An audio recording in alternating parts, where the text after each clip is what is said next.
Mu mpera z'iki cyumweru ubutegetsi bwa Korea ya ruguru bwizihizaga imyaka 80 ishize ishyaka rya Kim Jong-un riri ku butegetsi. Muri ibyo birori habaye akarasisi ka gisirikare, banamurika misile zikaze cyane z'ubwoko bwa Intercontinental Ballistic Missiles ICBM, zifite umuvuduko uri hejuru cyane uzishyira mu cyiciro cya hypersonic.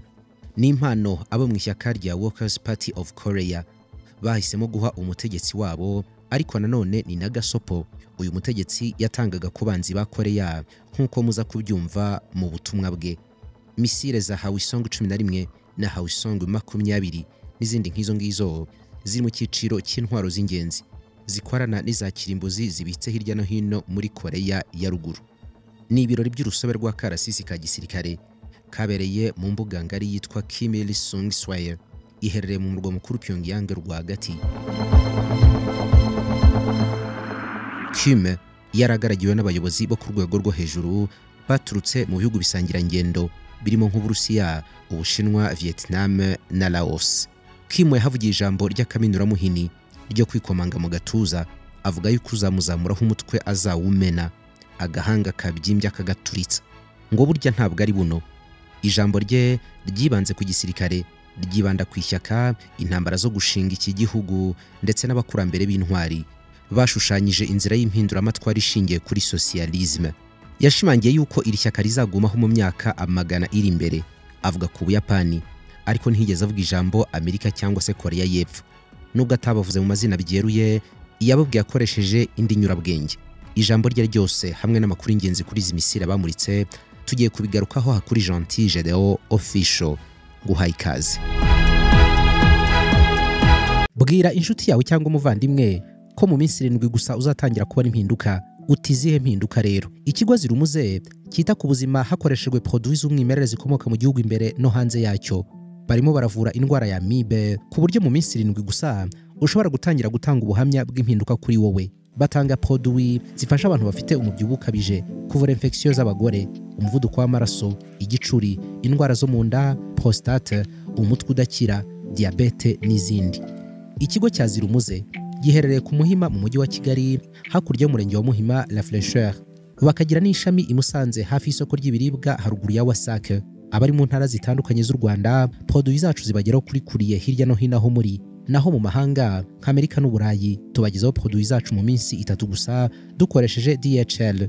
Duhamagare kuri 0783 63 221 na 0784 64 72 65.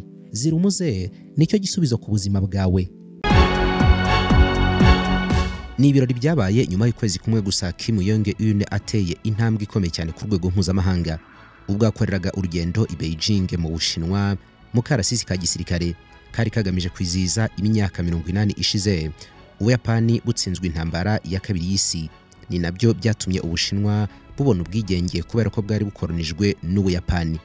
Muri urwo rugendo Kim yagiranye ibiganiro byihariye n'umuyobozi w'Ubushinwa Xi Jinping hamwe na mugenzi we w'Uburusiya Vladimir Putin. Urwo rugendo rwari rugamije gushimangira umubano no guteza imbere intambwe nshya kandi ngari ya Beijing, Moscow na Pyongyang, kuva ku bijyanye n'ubukungu kugera ku bufatanye bwa gisirikare. Nyuma y'iyo nama yabereye Beijing, ibitangazamakuru byo muri Pyongyang byatangiye gutangaza yuko hari intwaro nshyashya zigiye kujya hanze kandi ko zirimo ikoranabuhanga rishya wakwita nk'irya nyuma. Nibwo byatangiye kuvugwa yuko Hwasong 11 ma ifite umutwe ushobora kugenzurwa mu buryo buhindagurika kandi yihuta cyane, hamwe na Hwasong 20 yisumbuyeho. Izo misile zose duhere kuri Hwasong 11 ma yabanje kugaragazwa mbere hw'icyumweru mu murwa mukuru Pyongyang. Abasesenguzi bavuze yuko Hwasong 11 iri mu cyiciro cya Short Range Ballistic Missiles, ndetse banemeje ko yakozwe hagendewe ku gishushanyo mbonera cya misile yo mu Burusiya ya Iskander, yanakoreshejwe mu bihe bitandukanye mu ntambara Uburusiya burimo na Ukraine kuri ubu. Hwasong 11 ma yashyizweho ikoranabuhanga ridasanzwe muri Pyongyang riyifasha gukwepana n'ubwirinzi bw'ahantu igabye igitero. Iyi misile ibanza kugendera ku kinyabiziga rutura cyitwa 11 Axle Transporter Launch, ariko ntabwo Pyongyang iratangaza ibyo kwigerageza ku ndege. Ikinyamakuru cya leta cyitwa KCNA cyavuze yuko iyi misile izakoresha uburyo bwinshi mu busanzwe bukoreshwa na Hwasong 19 iyo yamaze kugeragerezwa mu kirere. Iyi ngiyi ifite n'ubushobozi bwo kugera ahantu ariho hose ku butaka bwa Leta Zunze Ubumwe za Amerika. Mu nkuru yanditswe mu rurimi rwa Korea y'Amajyaruguru harimo ahantu banditse bati Mukarasisi k'agatangaza, abari bitabiriye ibirori banyuzwe n'intwaro yerekanwe bwa nyuma.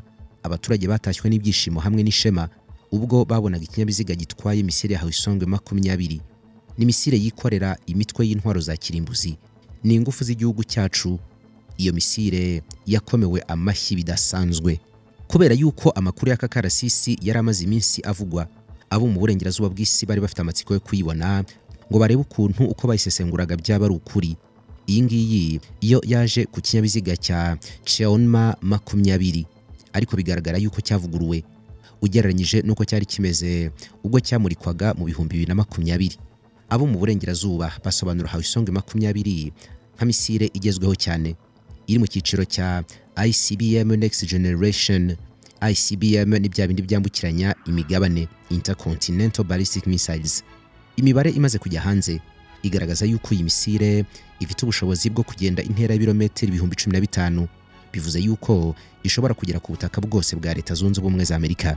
Mu rugendo rwayo ikoresha uburyo buhanitse bwo kuyoborwa bukomatanije bwitwa Inertial Guidance System INS hamwe na GPS. Ikongeraho nanone sensa zifite ubushobozi butuma igera ahantu yoherejwe kandi igendera ku muvuduko uhambaye, ikagenda inacungacunga. Iramutse ikoze amakosa ngo ihushe ntabwo ishobora kurenga intera iri hagati y'ibirometero 5 cyangwa 6 uvuye ahantu mu by'ukuri yari yoherejwe. Hagati y'ibihumbi 2023 n'ibihumbi 2025 moteur ya Hwasong 20 yakozwe igeragezwa inshuro 8. Ku itariki ya 2 y'ukwezi kwa 9 2025 Korea ya Ruguru yatangaje amakuru ya mbere kuri Hwasong 20. Ku itariki 8 y'ukwezi kwa 9 muri uyu mwaka nanone ishami rishinzwe ibya misile hamwe n'ikigo cy'ubushakashatsi ku binyabutabire bafatanije mu gukora igerageza rya 9 ari naryo rya nyuma kuri moteur ya Hwasong 20. Igeragezwa ryakorewe ku butaka ryerekana yuko iyi misile yarigeze hafi yo gukoreshwa. Umuyobozi wa Korea ya Ruguru Kim Yong-un niwe ubwe wayoboye iri gerageza. Ku munsi wo kuyimurika hari abanyamakuru benshi batambutsaga igikorwa mu buryo bwa live. Hari uwagize ati nimuzirebe, izi ntwaro zifite ubushobozi bukomeye cyane bwo kugaba ibitero no kwisha ubwirinzi bw'umwanzi. Uku nguku ziri gutambuka imbere zisanzuye ni nako zizaca mu kirere cy'umwanzi zigiye kumusenyera. CNN yabyanditseho ivuga cyane no kuri aka karasisi, ivuga yuko hajemo abasirikare bakubutse mu ntambara yo muri Ukraine gutanga umusanzu ku ngabo z'Uburusiya. Byari ibirori by'agatangaza mu isabukuru, ariko Kim Jong-un yakoresheje ayo mahirwe mu kwerekana yuko hari urwego amaze kugeraho mu bijyanye n'inganda za gisirikare cyane cyane intwaro zigaba ibitero. Mu ijambo abashyigikiye ubutegetsi bwa Pyongyang baba bakeneye kumva, icyambere no kumenya ko bafite intwaro zigezweho, ariko nanone zifite n'ubushobozi bwo kugera ahantu hose ku butaka bw'umwanzi. Ubwo cyane cyane baba bareba muri Leta Zunze Ubumwe za Amerika. Kim Jong-un yaragaragiwe n'abayobozi bakomeye baturutse mu bihugu bisangira ngendo, cyane cyane abavuye mu Bushinwa n'Uburusiya. Ubushinwa bwari bwohereje Minisitiri w'Intebe Li Qiang, mu gihe Uburusiya bwari bwohereje Dmitry Medvedev yabaye perezida na Minisitiri w'Intebe mu gihe yasimburanaga na Vladimir Putin. Bwana Kim yohereje ubutumwa budasubirwaho ku burengerazuba, abikora yumva atekanye cyane kubera yuko yari hamwe n'inshuti ze bamugaragiye. Mbere yo kwerekana intwaro habanje gutambuka karasisi k'abasirikare batambutse mu buryo bwa goose stepping. Ubu ni uburyo abasirikare batambuka batera intambwe ndende zirimo no kuzamura amaguru mu kirere, bakabikorera rimwe, akenshi batwaye intwaro zimeze nk'inkoni mu ntoki. N'akarasisi kari kagamije kwerekana yuko Amerika itazongera gutinywa nk'intare yo mu ishyamba. Goose stepping. Akarasisi kabaye mu mvura yamaze iminota myinshi, ariko abantu benshi hirya no hino ku isi bizeraga yuko iyi mvura yaguye ku munsi w'ibirori iba ari ikimenyetso yuko Imana yabishimiye cyangwa nanone ngo ahawe umugisha ibirori. Imbere mu gihugu aka karasisi kazamuye ibyiringiro ku bashyigikiye ubutegetsi, mu gihe ku ruhando mpuzamahanga byagaragaje yuko Kim Jong-un atekanye kubera ko ngo yicaye hagati ya Moscow na Beijing. Mu bandi banyacyubahiro bari bicaye aho ngaho barimo na To Lam, umuyobozi w'ishyaka rya gikomuniste muri Vietnam, nirwo rugendo rwa mbere umuntu uri ku rwego rwa minisitiri w'intebe w'Ubushinwa yaragiye muri Korea ya Ruguru guhera mu bihumbi 2009. Abandi bashyitsi bakiranywe icyubahiro barimo nabo muri Laos. Kim yavuze ijambo ritarambiranye, aratangira ati basirikare bakuru n'abato, namwe mwese mwahisemo umwuga wa gisirikare mukinjira mu nzira y'ubutwari bw'ingabo z'igihugu cya Korea. Abayobozi n'abandi mwaje muri ibi birori, abahanga udushya mu mirimo n'abandi bafite ishyaka ry'igihugu cyacu, baturage ba Pyongyang hirya no hino, dushimire cyane abashyitsi b'icyubahiro bamaze uyu munsi ukomeye bari hamwe natwe. Akarasisi k'ingabo z'igihugu cya demokarasi ni ikimenyetso cy'ibirori byo kwizihiza isabukuru y'imyaka 80 ishize tuyobowe n'ishyaka ry'abakozi ba Korea. Mbere na mbere shimiye abashyitsi baturutse mu nzego z'ubuzima hamwe n'inshuti zabo ziturutse mu bihugu bitandukanye bakemera kwakira ubutumire mu birori byacu bikomeye nk'ibi. Ndashimira cyane abantu bose b'imbere mu gihugu bakoranye umurava mu guhanga imirimo, bagakorera mu kuri kugera n'ubwo tugeze kuri uyu munsi tumeze dutya. Ni ukwezi kwa 10 kw'icyubahiro. Ndashimira byimazeyo amashyaka n'ibihugu bitandukanye hamwe n'imiryango mpuzamahanga y'ubutegetsi bwa demokarasi kubw'umusanzu wabo mu kuramba kw'ishyaka ryacu. Ubu ngubu imirimo ikomeye y'abasirikare bacu izengurutse inkiko z'igihugu kubw'umutekano w'abanyamashyaka bacu n'abaturage b'igihugu cyacu muri rusange. Uyu munsi dushikamye mu busugire bw'igihugu cyacu kandi impamvu zacu zose zigambiriye kurinda icyerekezo no kwizera ko dufite imbaraga n'insinzi. Nizeye yuko iyi ngiyi ari isoko y'icyubahiro gikomeye cyane, ni n'igihe kandi cyo kwishimira iterambere ryavuye mu mpinduramatwara yatangijwe n'ishyaka ryacu. Iyo turebye amateka yacu duhita tubona hazaza hagerwaho byihuse mu bikorwa byiza by'ingabo z'intwari kandi zifite intwaro. Mu ivuriro Everlife nahivurije umwijima, mpivuriza n'iby'amabanga y'abashakanye, bankoraho riraka, ni abahanga pe. Mu bijyanye n'iterambere turirimba, abahanga bemeza yuko igishoro cya mbere dufite ari ubuzima buzira umuze. Kuba tubyuka tukinanura tukajya mu kazi gushakisha amafaranga n'ubutunzi, byose tubikesha kugira ubuzima bwiza. Kubera iyo mpamvu ivuriro Everlife rikorera Nyabugogo ku mashyirahamwe ryahisemo kukwegereza ubuvuzi bukoreshejwe imiti yo mu bimera. 100% by'iyi miti yose ikozwe mu bimera biboneka hirya no hino, bikayungururwa neza bigashyirwa mu dupaki n'amacupa byabugenewe. Bavura indwara zinyuranye zirimo umwijima, gufasha abarwaye diabete, sinezite, kuringaniza imisemburo yanatuma abantu benshi babura urubyaro, gutakaza ubushake bw'amafunguro appétit, amara, asima, ububabare, indwara z'uruhu, ariko bakagira n'umwihariko wo gufasha abantu bashaka kuva ku biyobyabwenge. Mu gihe wizeye yuko ibimera bishobora kugukiza indwara urwaye, gana muganga muri Everlife umutekerereze uko urwaye kose ubundi agufashe, cyangwa se umuhamagare kuri 07 80 78 27 Iyo muganga amaze kumenya uko urwaye, umutashobora kugusangisha aho waba uri hose mu Rwanda cyangwa mu mahanga, kubera yuko Everlife ikorana na DHL. Ikaze muri Everlife. Nyuma yo kugira ikibazo cy'imisemburo mike, bandangiye ivuriro Everlife, ndarigana baramfasha, icyo kibazo kirakemuka. Nyuma naje kujyana n'umubyeyi wanjye afite ikibazo cya hypertension, ubu ngubu ni muzima. Ku basirikare b'amatsinda atandukanye ari mu karasisi, ndabashimiye cyane kuba mufite umugisha ukomeye cyane wo gutera intambwe z'amateka ku mbuga ngari y'ubwiza, muri gukomeza ishema ry'ishyaka n'icyubahiro cy'ikirenga ku gihugu cyacu. Bavandimwe n'inshuti, ndimo ndabona icyubahiro cy'abasirikare mu karasisi. Uyu ni umunsi mukuru wo kwizihiza isabukuru y'ishingwa ry'uyu muryango mugari. Ndumva nuzuye amarangamutima y'ukuri nterwa n'ingabo zacu, kubera ko arizo zabanje kuyobora urugendo rw'ishyaka, bariyobora mu kuri n'ubudahemuka kandi babyara intwari zitagereranywa. Ingabo zacu ni igihangano gifite agaciro gakomeye cyane ntagereranywa, kandi ni igihamya cyiza ko abantu bacu bazarindwa mu myaka myinshi iri imbere izabamo gusimburana kw'ibisekuru. Ibyo nibyo byatumye hatangira urugendo rw'amateka maremare yo kubaka ingabo ubu yamaze gutera imbere, hamwe n'amateka y'ubuyobozi bw'ishyaka ryacu n'itangiro ry'amateka y'icyubahiro. ibyo bintu byose byashyigikiwe n'intwaro zikomeye nk'uko amateka bigaragaza. Buri cyiciro cy'intsinzi cyayobowe n'ishyaka ryacu cyajyanye n'imirimo y'agatangaza yo kwizerwa no gukunda igihugu k'ingabo zacu zadusigiye umurage n'umusingi byo kwitanga n'ibikorwa byo gushyira imbere ubutwari. Uruhare rudasanzwe rw'ingabo z'impinduramatwara rwagaragariye mu ntambara yo kurengera ubwigenge bw'igihugu cyacu n'uburenganzira bwacyo bwo gutera imbere kimwe no kurinda ahazaza h'abaturage. Ingabo zacu zahoze ari inkingi idacika mu kwandika amateka akwiriye kandi mu murongo w'ishyaka.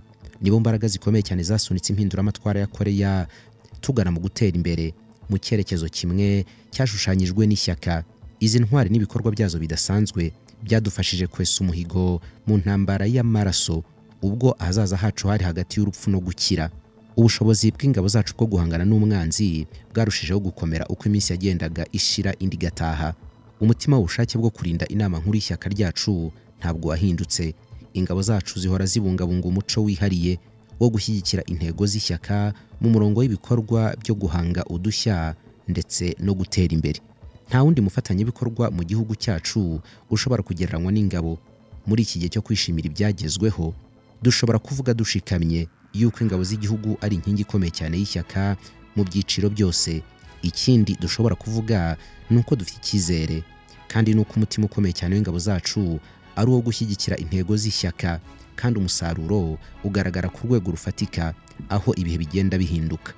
Hari inshuro nyinshi cyane twagiye duhura n'ibitero byinshi kandi bikomeye, bimwe murabimenya ibindi ntimwabimenya, ariko icyo gihe cyose twabonye intsinzi zituma turirimba abayobozi n'abasirikare bakuru b'ingabo zacu. Ni ayahe magambo yashoboraga gusobanura neza imbaraga n'imyiteguro yabo ituma bahorana kwitegura bihambaye kimwe no kwirwanaho no guhashya umwanzi? Kuri jyewe no ku ishyaka ryacu ingabo zacu ni byose. Kubera imbaraga n'ubutwari ingabo zacu zakubye kabiri umusaruro w'ishyaka ryacu. Ishyaka ryacu rizahora ryishimira ingabo kandi rizaterwa ishema n'ibikorwa bidasanzwe bidashobora gusimburwa n'umunsi wa rimwe, birimo no gutanga amaraso yabo bikajyana n'umwete udasubira inyuma. Ibyo bintu byose biri mu bituma ishyaka ryacu riyobora abaturage mu nzira y'iterambere ryuzuye rya gisosiyalizme. Ishyaka ryacu rizahora rikomeye kandi ejo hazaza haryo hazahora harabagirana kubera ko abasirikare n'abayobozi baryo bizeye kuzakomeza gukurikiza inzozi zabo zose. Ni niyo mpamvu nshimira cyane gukorera hamwe n'abasirikare n'abayobozi bacu dukunda muri uyu mwanya wo kwizihiza isabukuru yo gushingwa kw'ishyaka ryacu. Tuzagendera hamwe mu nzira ndende y'impinduramatwara kugera ku mpera. Ndashimira abakurambere babaye intangarugero mu kurwanya Ubuyapani n'abacurabwenge bashushanyije inzira turi kunyuramo uyu munsi.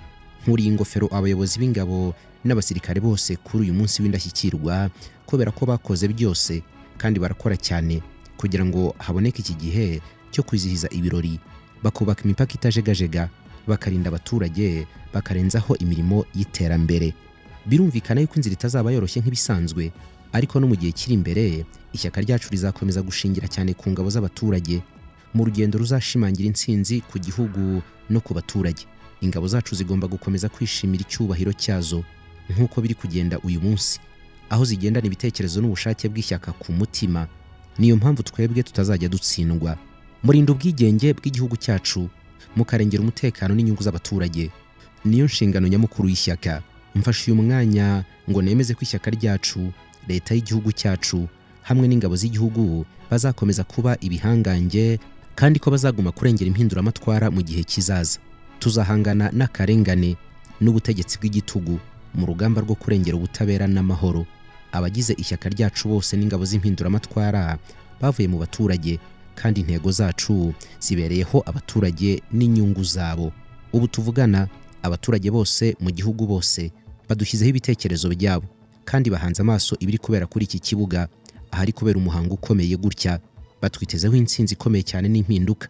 Nizerera mu butwari bukomeye, mu kwihangana kudashira n'umurava udasanzwe mu kurwana intambara zacu kubera ko tuzi neza ko nta kintu kidashoboka. Ntabwo tuzahugira ku mirongo yo kurinda igihugu gusa, ahubwo tuzanakomeza imirongo y'ubwubatsi bwa socialisme kugira ngo duteze imbere ibyifuzo n'icyerekezo cy'abaturage n'imirimo ngirakamaro ku bantu bose, kuva kuri twebwe kugera ku bazadukomokaho. Intambwe zikomeye cyane muri gutera muri uyu muhango, mumenye neza yuko muhagarariye ibendera ry'umuhigo. kandi yuko bizakomeza kuba intambwe yuzuye y'ubudahemuka ku gihugu no ku baturage. Kuri mwebwe abarinzi b'igihugu, abasirikare b'intwari ba Korea, nimureke twese turwanire hamwe, tugire imbaraga nyinshi kubw'intsinzi idashira ya Korea n'abaturage bayo, ndetse no ku butwari n'icyubahiro by'ingabo zikorera munsi y'ubuyobozi bw'ishyaka ry'abakozi muri Korea. Amateka akomeye cyane n'ibikorwa by'ubutwari bya Korean People's Army nibyo biduhagaritse ahangaha muri uyu mwanya w'icyubahiro, kandi bizadutera imbaraga zo gutera imbere. Icyubahiro kibe ku bakurambere b'intwari batangije inzira y'icyifuzo cyacu. Isabukuru y'imyaka 80 ku ishyaka ry'abakozi ba Korea ni ibigwi, turakabaho iteka ryose.